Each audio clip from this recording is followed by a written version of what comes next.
wait a minute, eh? Now let me get this straight.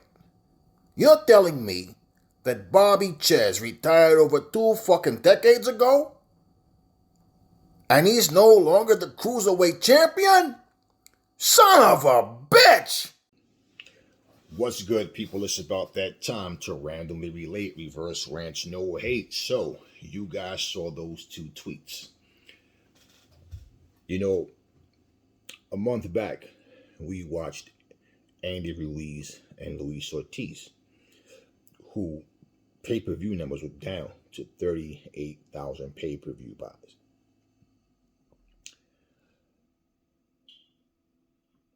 That was a low number. Chris Arreola versus Andy Ruiz, I think there's like 125,000 or something like that, or whatever it was, but it was still a considerably low number for a former world champion. And when people are trying to save face, they'll make up some type of excuse as to say, as to why the pay-per-view flopped. Now, the funny thing is, we who spoke about Wilder versus Helenius, that those numbers would be low as well. Well, 77,000 pay-per-view buys. Well, Glacier tries to say, the Glacier or Glacier, however you say his freaking name, he says that it's not bad for a guy coming off of a layoff. What do you mean? When you are a superstar, it should be big anticipation. This is the same guy that says there's no heavyweight division without Wilder. The excitement is back. 77,000 people. Do you know how low those numbers are? I mean, 500,000 people bought Canelo versus Gennady Golovkin. You guys keep talking about how the heavyweight division is the king of boxing, right? Do you know how much more? Who would you rather be? The person that sold 500,000 pay-per-views or 77,000? They've been going this narrative for the longest. The heavyweight division used to be the king of boxing. It hasn't been for a long time. Okay, it hasn't been since Roy Jones, De La Hoya, and Floyd Mayweather. It hasn't been that. He follows that tweet with another tweet saying what killed it. Now he went from saying it's not bad for a guy coming off a layoff to saying what killed it was the piracy. Well, how do you prove the piracy? Even though he put the word facts down there, what does that mean? How do you prove how many people watched that fight for free? And basically, it just goes to show you something. You're trying to say if they paid for it, then it would have been way more. That's just the point. They didn't want to pay for that fight. That's the whole point. That's why if they did watch it for free, it was like, yeah, I'm not paying for that shit, bottom line. So to say that the piracy is what killed it, no, what killed it was who was fighting. It just goes to show you Deontay Wilder is no superstar. And Helenius is he's not a star at all. He's not even stardust. Okay? He has to have the right dance partner in order for to have a big numbers in a fight. It's just simple as that. So you best believe if Canelo and Triple G only did 500,000, Deontay, for him to get that type of number, he's gonna have to fight Anthony Joshua. And can we say how big the numbers would be in that fight? But of course, it would be way more than who watched, who tuned in to actually pay for it to watch him fight Helenius. So, the guy came off of a layoff. So what? If you're a superstar, like I said, it would be a bigger anticipation for people to see you get back in the ring. We told you guys this was going to be another flop. And this guy, Rob Glacier, has it, Glacier, whatever. We're just going to call him Glacier, okay, whatever. He's the one, that's from his Twitter, as you saw.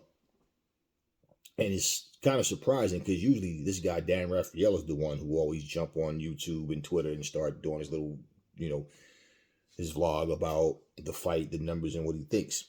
And I didn't see any of that from him. So it was just like, okay. And I was interested to know what the numbers were simply because the PBC has been flopping. Why do you think Dan Raphael didn't have those numbers? Now, how this guy Glacier got his hands on that information, I don't know. But at the same time, they didn't want those numbers to get out. It's just like if a building is sold out, they'll tell you a sellout crowd, right? If the crowd is way smaller than what the building holds, like if they have 10,000 people, but they're in a 16, 17,000 seat arena, they don't even want to really say how many people is there. They'll just say this enormous crowd, right? And they'll have the camera angles where you don't see the seats that's tapered off or the empty seats. So basically they have everybody come down to where the camera can go from every angle and it look like the building is really full. Now 10,000 people is a lot, but it's a lot shorter compared to 16, 17,000 seat arena. That's 6,000 people short, 7,000 people short, right? So they don't want to say the numbers when something's not a success. Okay, 77,000 pay-per-view buys for the former WBC World Heavyweight Champion. Shows you, like I said, he's no superstar, and nobody cared about that goddamn fight. So the 77,000 that bought it, and I think they said the pay-per-view was like $80 fucking. Well, nobody was like, look, it's a fail, it's a flop. Weak ass opponent. There's no interest there. And even though it was hyped up as the title eliminator,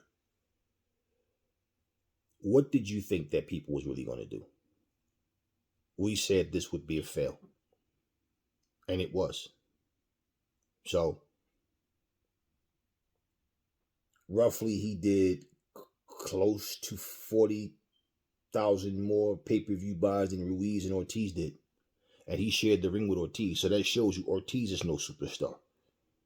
Ortiz shared the ring with Anthony Joshua twice. It shows you that Andy Ruiz is no superstar. So when these guys go into these fights and want to be the A side and want all this enormous amount of money, it's like, bro, you're not even you're not a draw.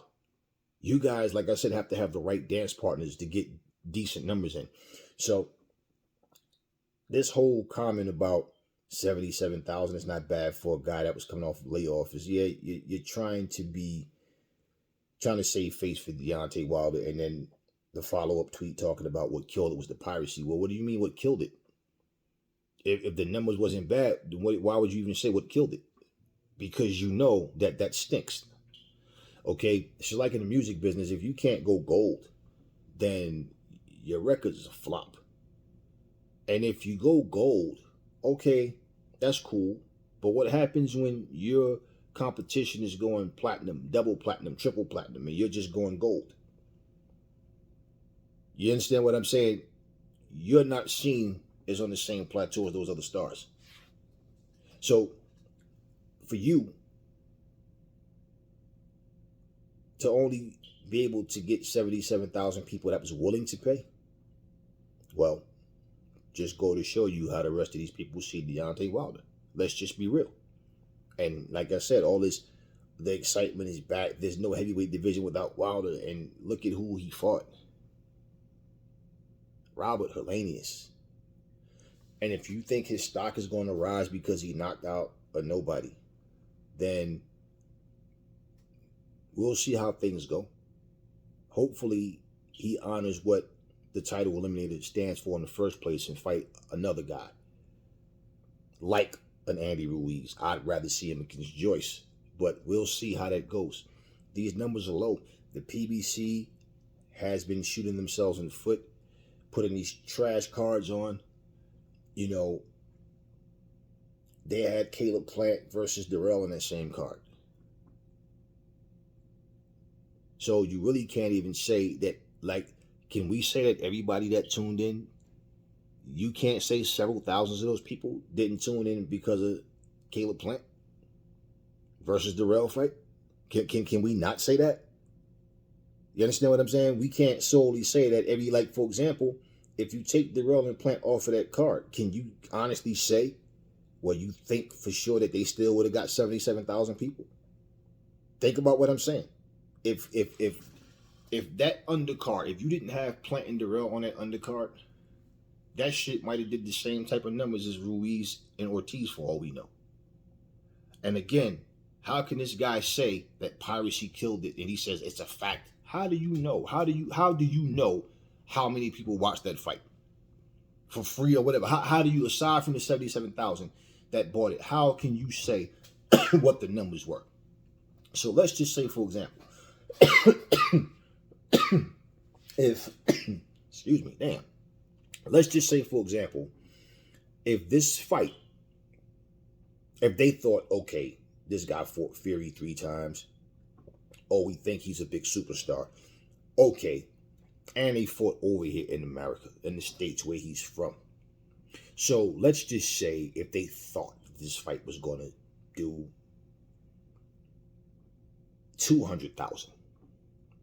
You mean to tell me all of those other people decided, nah, fuck Bomb Squad, I'm not paying for that. I'll watch it for free.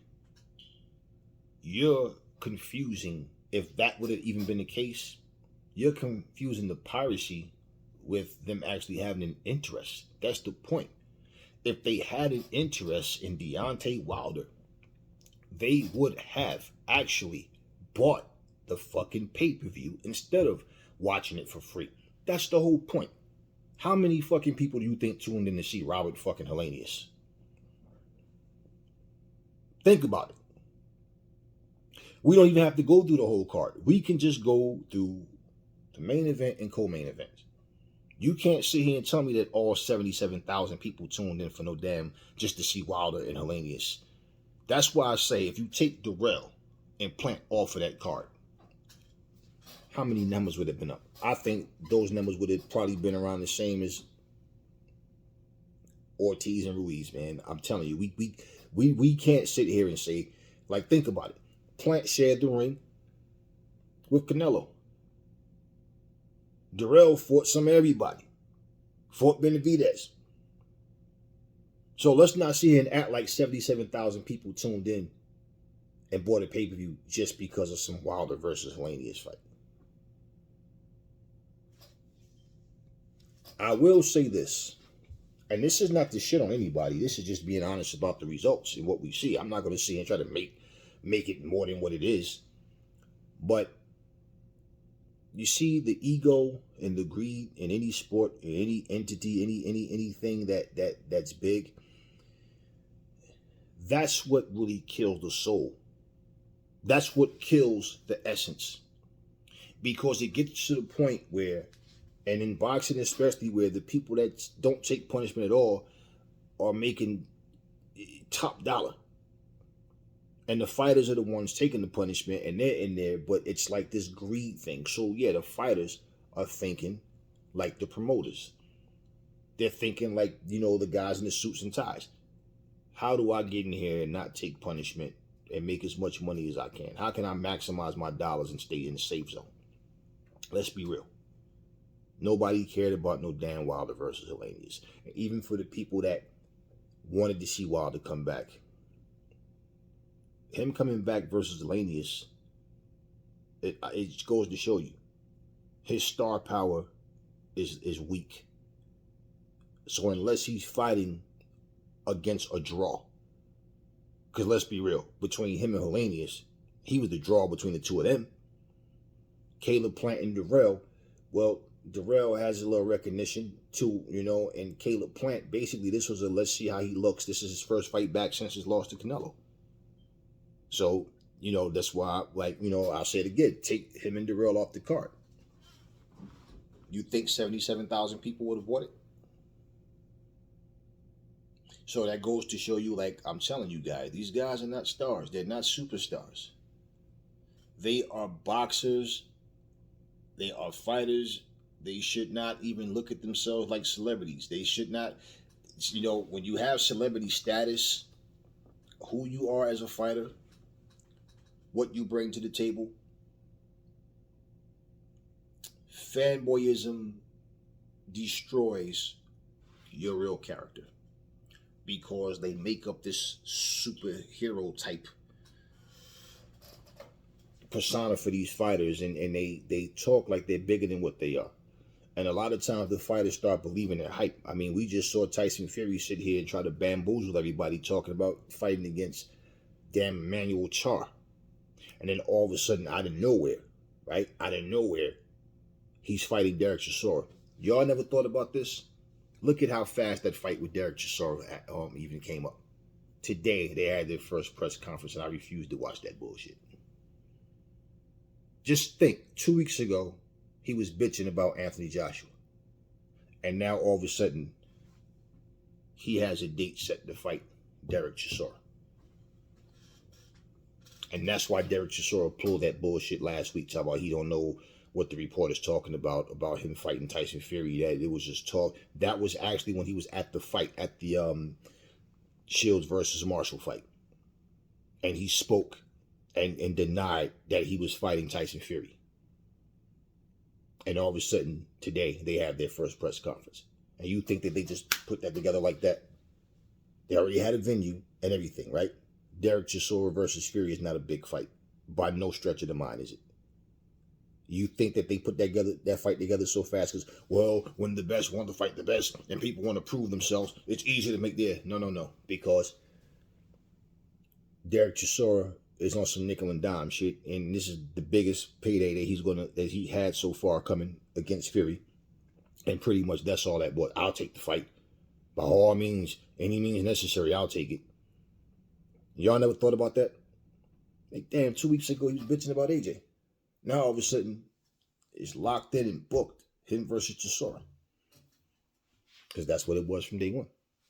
So, if Wilder doesn't wake up, if his team doesn't wake up and realize, man, nobody want to see you in there fighting Journeyman Wilder, you owe it to the public. If you don't even feel like you owe it to yourself and your career, your legacy, you owe it to the public that helped make you, that made you a millionaire, a multi-millionaire. You need to fight the fights that you've been avoiding, the type of competition you've been ducking your whole career. 77,000. That's fucking pathetic, man. So, those numbers are in. And guess what? No matter what anybody says, no matter how they try to twist it and try to sugarcoat it and make it sound like it's not, it's an okay number. It's not, no, that's terrible. And again, if people cared about seeing you fight, if they respected you that much and felt like you was worth the money, they would have went and paid the money to watch you fight. And if they're broke and can't afford it, well, what do you think all these people hooked up and went and watched the fucking fight at? And just for the record, aside from people directly in boxing, like real actual boxing fans or Deontay Wilder fans, this is not a fight that's all over the place everybody's talking about. Go to work, not one person goes, yo, you saw Wilder knock out such and such?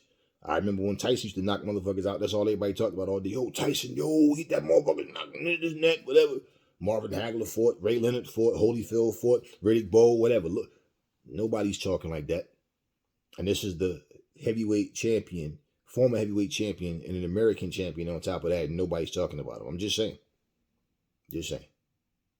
So believe me, all those little tears and all the hugging and all that was to make you, oh, wow, man, I feel for the guy.